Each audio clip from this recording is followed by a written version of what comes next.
You're listening to Toronto's #1 real estate podcast, powered by Watson Estates. The most successful local real estate investing starts right here, right now. Here's your host, broker, investor, and social media influencer, Bradley Watson.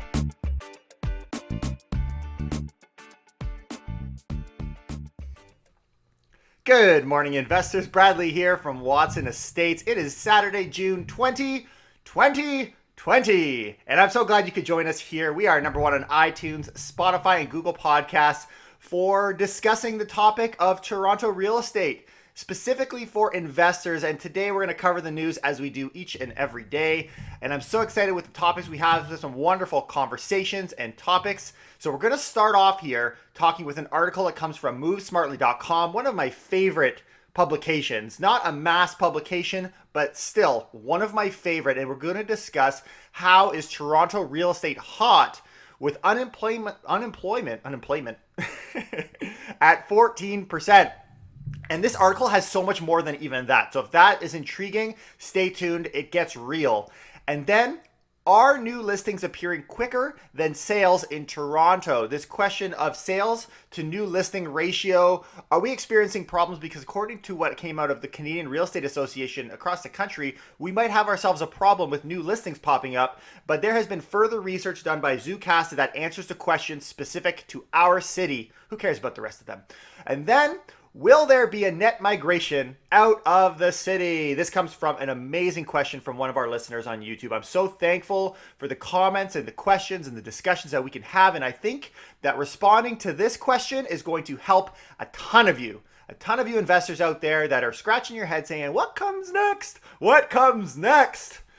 I got myself scratching my head just the same because my mother-in-law just moved out after being with us for just under 2 weeks. She's gone. Help! Help! Yesterday I was cooking. This is the most manly Canadian thing. I made bacon. I don't know if you've ever seen it. I've weaved bacon and I cooked it. And we had pizza. Pizza party. Daddy doesn't know what to do. Anyways, it is crazy. You think, oh, they're kids. It gets worse. Oh, just you wait. Okay, guys. My daughter has been refusing to drink water for the last 3 days. Okay? I don't know what she's protesting. But luckily it ended yesterday evening. I gave her pizza. I gave her as much sodium as possible. She's 2. She's 2 years old. These Gen Alphas, I tell ya. That's what they're called, Gen Alpha. I don't know who picks these names, but that's what they're called. Can't we just go back to the good old days when we just ate avocado toast? Don't knock it. Don't knock it.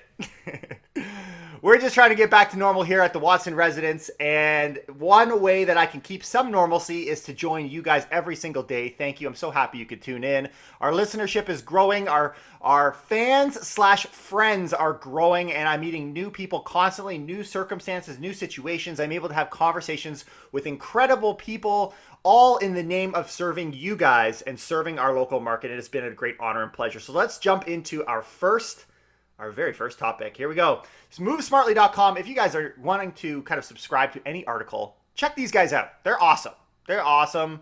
I love reading their articles. There are very few of these ones that I graze over. Okay. This is the article name, How is Toronto Real Estate Hot with Unemployment at 14%? Here goes. In spite of 3 months of economic freefall due to COVID-19, the Toronto real estate market seems to be returning to its pre-pandemic vigor. Don't say that now. Not allowed to say that. Sales are down 16% compared to last year, but you can see from the chart below, and I'm going to explain it to you in a second because obviously you can't see the words, can't see those, but you can visualize. I believe in you. I believe your visualization abilities are great. Okay, so here's what I see. It was going down fast. I should not be an announcer. Okay, so we had, if we look at this chart, just kind of, it literally looks like a ski slope, but not the kind of ski slope that's goes down and you're down, you're hanging at the bottom. No, the ones that at the tail end of them shoot you off the edge. And if you were to kind of have a guy come down here and he'd literally launch, he would launch all the way to Oshawa, Ontario. So here's what it is. Year over year percentage change. So we saw in sales. So we saw increases as high as 82% in this chart based in February of, looks like last year. But then it dropped all the way down to minus 73%. That was kind of the bottom of sales, right? That was a huge drop. And you guys remember that. But since then, we have seen steady increases. It almost looks like on a bi-weekly. I don't know if it's bi-weekly or bi-monthly. I think it's bi-weekly, but who the hell knows anymore. But every 2 weeks, we're seeing, it looks like, 8 to 10% jumps, because then it goes we get 71, but then 57. It bounces back a little bit to 66, but then 59, 53, 46, 40, 32. And now we are 16% down. That is substantial, guys. We are only down year over year by 16% sales. Coming all the way back in a matter of, what is it? What are we in here? June? 3 months-ish? 3 months-ish. We've come all the way back to almost a balance in the number of sales since last year. The months of inventory on the other side, which measures the number of homes on the market relative to the number of sales, also keeps falling, which means every week that passes, the number of available homes for buyers to choose from is declining. Declining. We called that. I called that. Let's go. I called that. Wait for the day months of inventory starts going down. Well, thank you to our friends at Move Smartly. They have now seen that stat. I don't see it in here. Maybe, oh, it is in here. Yeah, they got the numbers in there. Little pretty charts. These pretty charts. But the months of inventory is coming back down, which means that tells me I haven't seen that number. Actually, do they have that? They don't have that in here. They don't have that number. But if this is true, if the months of inventory going down, what that means is the number of sales have outpaced now the number of new listings in Toronto based on the last 2 weeks. Again, we're talking in June here. We're coming early, right? We're only talking the first couple of weeks of June. You want to look at the Treb stats? Go away. They don't exist. This is why it's so important for us to be doing this weekly, because these guys don't even know what's happening. Like, if you were to ask a real estate agent right now, are months of inventory is going up or down? They started going down, it looks like, kind of in May, June. We're talking a month ago-ish. We started seeing this turn. The months of inventory coming back down. People will say, yeah, the market's getting good because they're seeing the impact. They're seeing the number of multiple offers going up. They're seeing what seems like prices are going up pretty quickly, and competitiveness and confidence in sales. They're seeing the outputs, but they're not seeing the months of inventory coming down. And as soon as this gets announced in the stats for June, so pretty much in July, so I guess in the next week and a half, 2 weeks from now, then the word will be out. But I was saying, would it be so crazy to think months of inventory could come down? Apparently not, because it's now happening. And we are seeing the shadow. We're seeing the shadow being cast, the bidding wars, the home selling's faster, way more competition. But this, of course, does not mean every home is getting 10 offers. Of course, in 3 days, as always, there are some segments of our market that are slower than others. Condos. Condos. The moment the condos take off, I think we have pretty much fixed our marketplace, because they seem to be lagging. Now, various markets obviously are different. Some are still doing really well. Which, of course, raises an important question. Why is real estate booming when the unemployment rate is at 14%? That does not make any sense.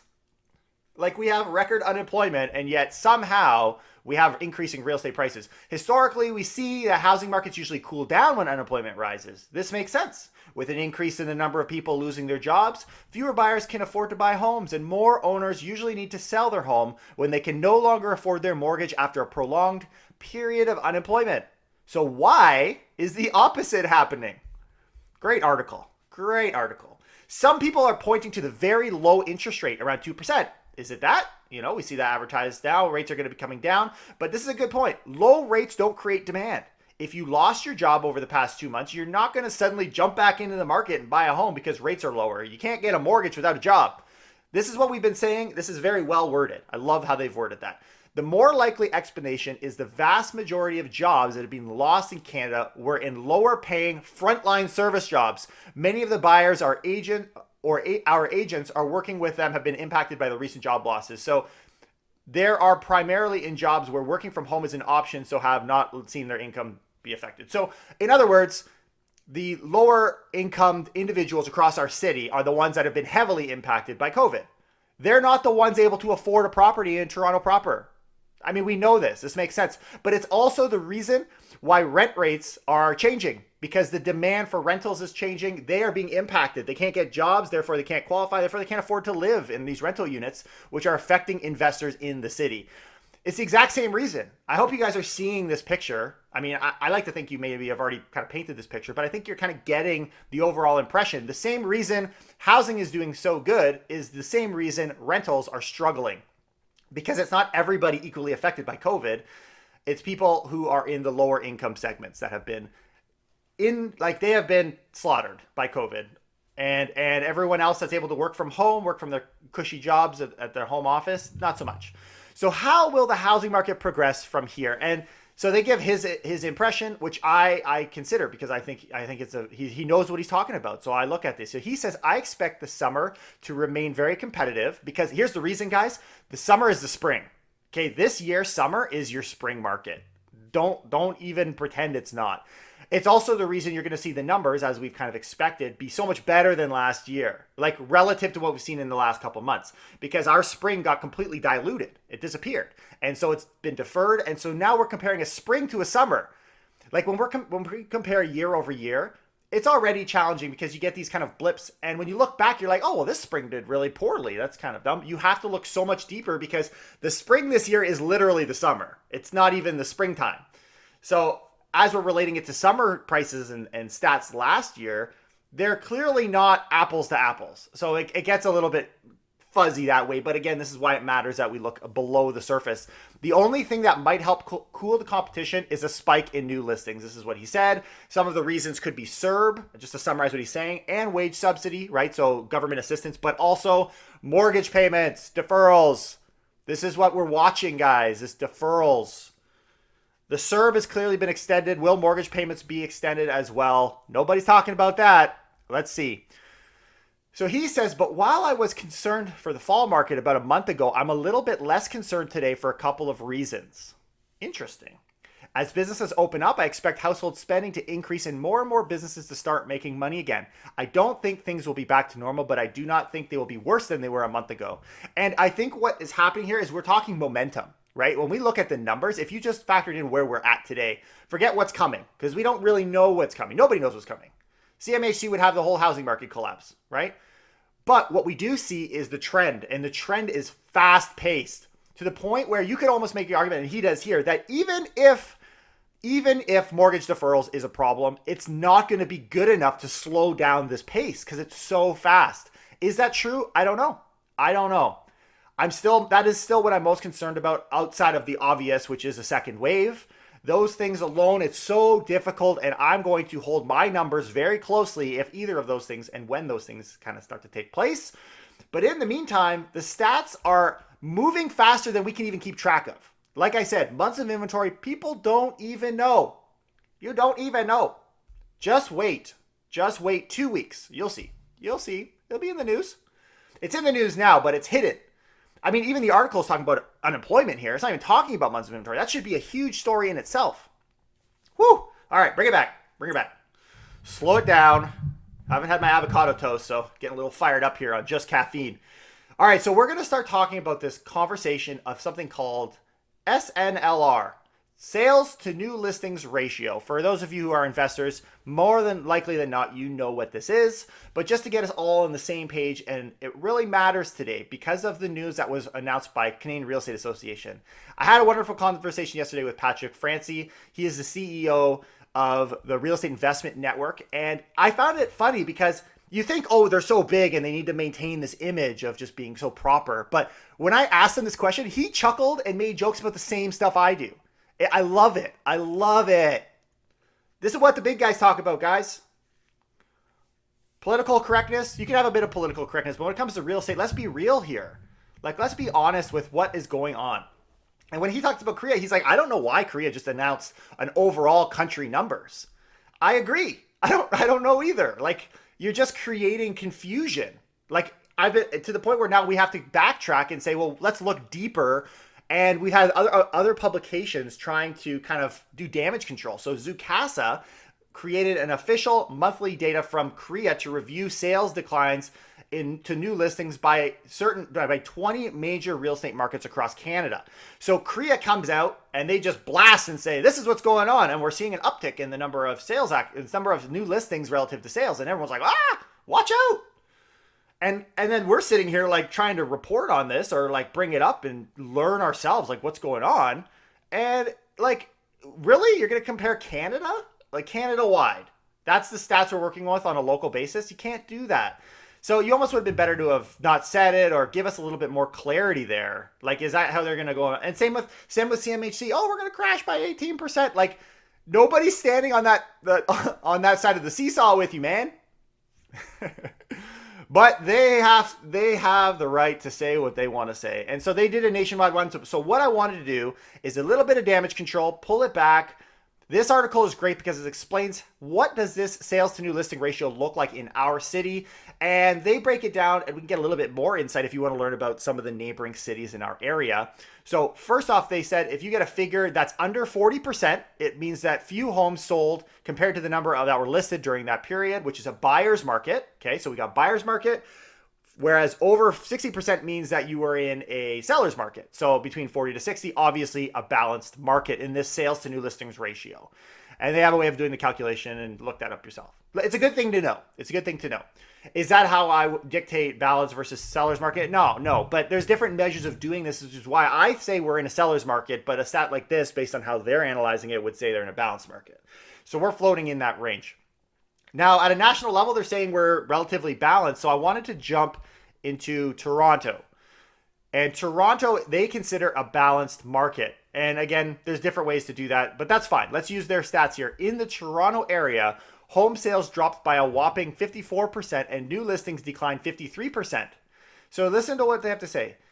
And I don't want to jump into the other markets because this article has way more, but all I care about is Toronto. All I care about is you guys.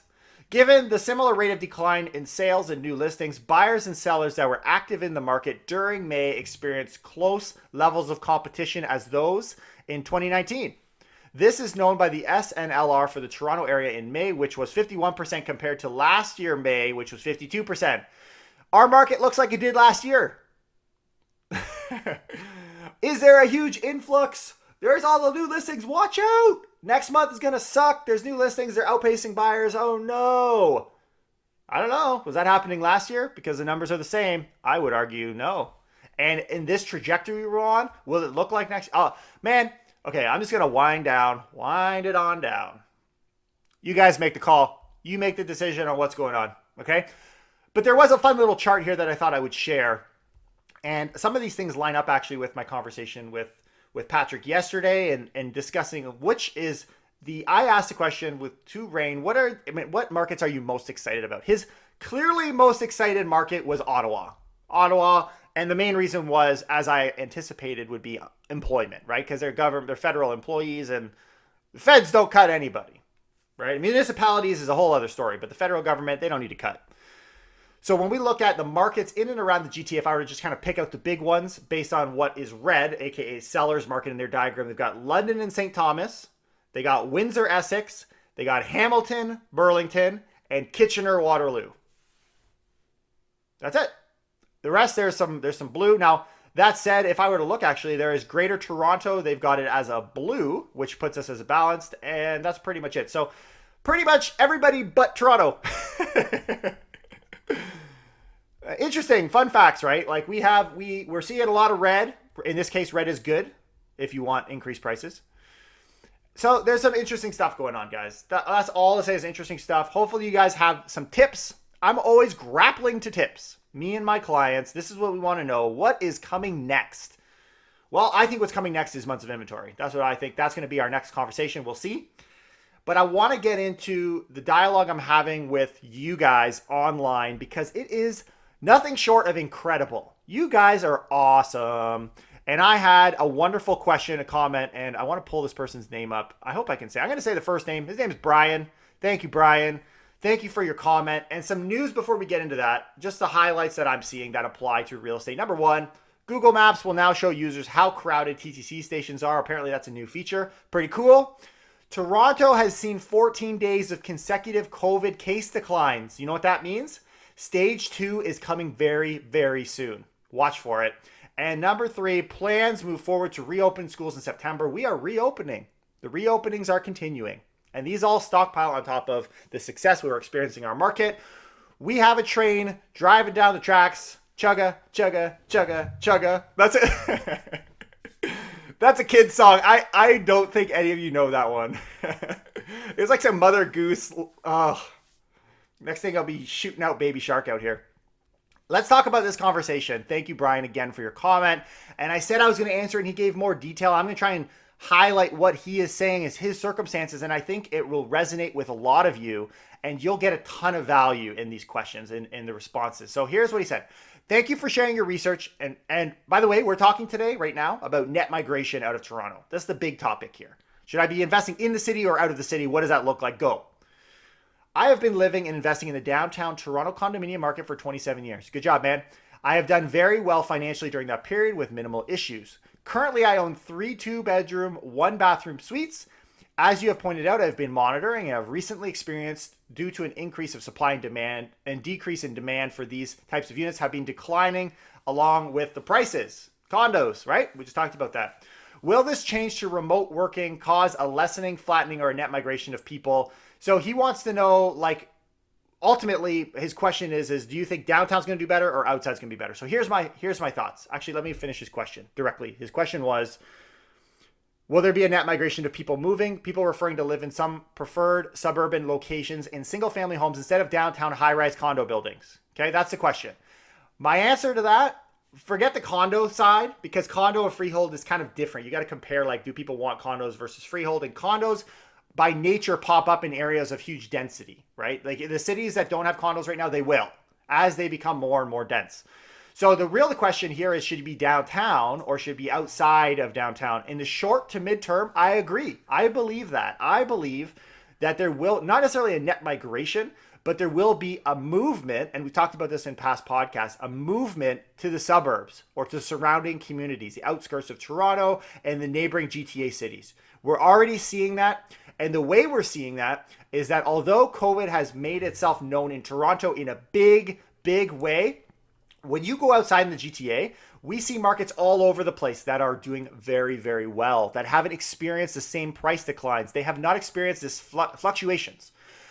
The way I look at it is downtown Toronto, that is the heart of the GTA. It even has the name right in the word, GTA, Greater Toronto Area. That is what counts, right? I guess unless you say Greater Toronto and Hamilton Area, the GTHA. But that's what counts. So in the long term, the density, the closer you are to the city, you're going to see the highest appreciation, but you're also going to see the highest fluctuations. Now, this individual, what matters is what comes next, which is this idea that he is thinking about retiring. In the next few years from retirement, I intend to move out of the downtown core to Whitby when I retire. The decision that I'm currently struggling with are, do I keep all my Toronto properties? Do I sell 1, 2, or all 3 of my Toronto properties and start investing in suburban locations that are close to Toronto? So these are his questions, right? These are not unusual questions. And having 3 investment properties, that's great. That's a great little portfolio. So we need to know, like, where you got to have this idea. But what matters to me in this guy's answer more specifically, Brian, is this idea that you are going to be retiring. So you are not looking long-term here. I mean, you even said later on in a further comment that I think 8 years was the max end of his before he's going to retire. So if you consider 10 years as long-term, you're talking short to mid-term. So if it were me, I do see an opportunity in doing this kind of move. You're talking about this idea of investing in the areas that are going to see more of a flow of local residents, because here's the pattern. And we've talked about this before. Locals move out because they're losing the affordability.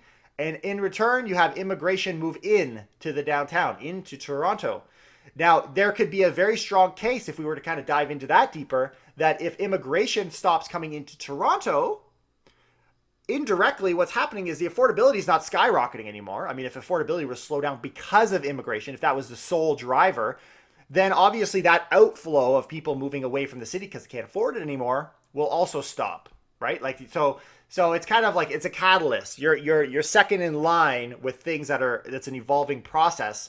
But there is absolutely currently a trend of working from home. He talks about it in his office. I've seen it with family, friends like crazy. I think he was saying he's got over 500 employees and only 8 of them are going back to work. That, and if you're in any kind of IT or banking downtown, they are all doing that. In fact, they've been asked to do that. The city has asked businesses to do that. And so that's what they're doing. And if they can save office space, beautiful. It is a terrible time to be in the commercial space, let me tell you that. He's also invested near universities and colleges, as he's mentioned in his comment. Again, these things are going to be impacted, potentially impacted. I think as schools reopen, if they reopen in September, that's good news, but it won't be the same. It won't be the same for the next year or two. But I would also be reluctant, if I were in your shoes, to sell all three, because now we're talking something completely different. We're talking this idea of dismantling your portfolio. We're taking things apart. And unfortunately, fortunately, because you've been invested for decades, your capital appreciation is going to be pretty high. So I wouldn't be dumping all three in this year, especially if you've got maybe low income this year, if that's been affected at all. This might be a good time to dump one, and let's stagger the process. Let's get a little bit of a diversity and take advantage of this outward growth that is happening. And from the condo perspective, I agree. Condos have been absolutely hit. And the reason they're being hit also is because we've seen large increases in condo prices recently. So I think it's even more pronounced, the change that's happening. And if you're planning on moving to Whitby, there's a whole other argument of proximity. Being in proximity to your investment can help, especially if you have not hired a property manager. If you've only got three, there's a good chance you're probably running them yourself. So keep that in mind. I think you're asking the right question. And I think you need to keep in mind your horizon if it's under 10 years. For many of the people who listen here, if you've got 10 years plus, don't be afraid to invest downtown. Don't be afraid to invest downtown, but also keep these things in mind. Keep an end zone in mind. If I had, personally, $1 million to invest today in either 2 downtown condos or 2 East End multi-unit properties like you're describing out in Whitby, I would take the latter every time. I would take the multi-unit, more cash flow, win-win, especially during a time when the potential growth of equity is 50-50. Because we don't really know. Like, they're all speculating at this point. Which one's going to do better? 50-50. So in that case, I'll take the cash flow, right? Like that's the conservative approach. It's the reason why when I asked Patrick Francie of Rain what he would do, his areas he was most excited about were the suburban areas, these outskirts, right? He's talking Hamilton or Kitchener-Waterloo or Barrie. These are the things that he's talking about. He's not saying downtown Toronto, because downtown Toronto's beauty is the equity growth. And there's no promise of that for the next few years. Hopefully that makes sense there. And then he's talking, so then we're going to get into this conversation of net migration, right? He talks about New York City, and he actually was tracking, good on you, man, tracking San Francisco, very knowledgeable. I love it. I love it. Both of these cities have seen net migrations outwards, out of the city. And the reason that he's saying is high taxes, high prices, people don't want the congestion, it smells. I added that one in. And you get more space, right? You get a nice little backyard, maybe try to find those rarely sought after pools now. And we have seen what looks like about an 80% drop in permanent resident applications. So we are seeing a drop off of what would this year lead to positive inflow of people into our city. Now, I don't think there's going to be a net negative, a net leaving of people in our city. I don't think that. Maybe in the short term, maybe a year or two, maybe.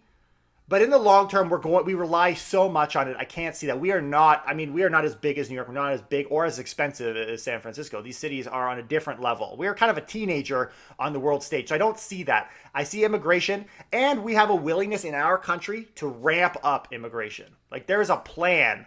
We are on track. We want more. Everybody wants more. And they're making it easier.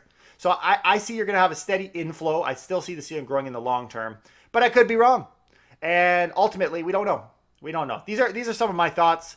And when you're talking about this idea, he goes on to say, okay, well, let's also look. I love this. I love this analysis because this is great.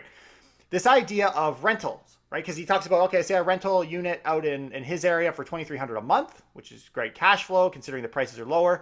And a similar townhome, he's saying, would sell for $550,000. Okay, so there's a few points I want to say here versus what you're getting for cash flow as an investor outside the city versus inside the city. Number one, condos were on fire. We have to keep that in mind. There's a spotlight on them, so the issue is being more pronounced. Number two, the deals outside the city aren't as good right now. Okay, so you might think, oh, well, everyone, there's going to be a trend to move to the outwards. That trend is already underway.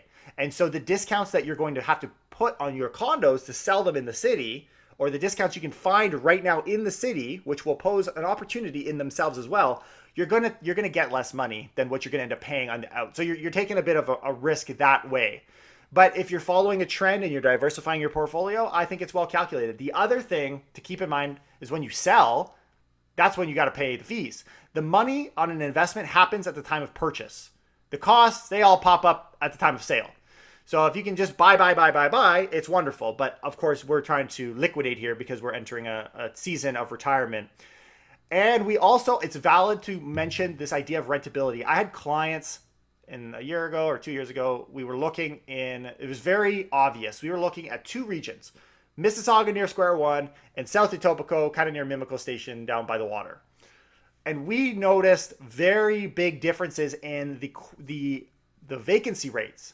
And Mississauga, although not as connected by transit, had amazing rental potential for tenants. So you want to make sure you're doing the research as you're looking at these various markets as well. It's not just, oh, I'm going outside or I'm going inside. Every market has its own vacancy rates. It has its own opportunities. These are things that I'm watching. These are things that I'm thinking. Very amazing question. And send me a message, Brian, when you're all done, when everything's done, or if you need some help, let me know. Keep me in the loop on what's been going on and how it's worked out for you. That is crazy cool. I love it. So anyways, I'm going to leave it there. I think I've overstayed. What I'm going to do now, I'm going to go have some avocado toast and some water. Don't knock it, guys. Don't knock the avocado toast. And then for dinner, comically, I'm going over to the in-laws for Father's Day. Loophole! Pizza when I cook. Go see mother-in-law when I need to get some decent food for Father's Day. It's going to be a beautiful weekend. I think it actually might rain on Sunday. We'll see. But I hope you guys enjoy it. I will not be here taking a little bit of a break with my family tomorrow, but I'll be back Monday with more. Take care and keep it real.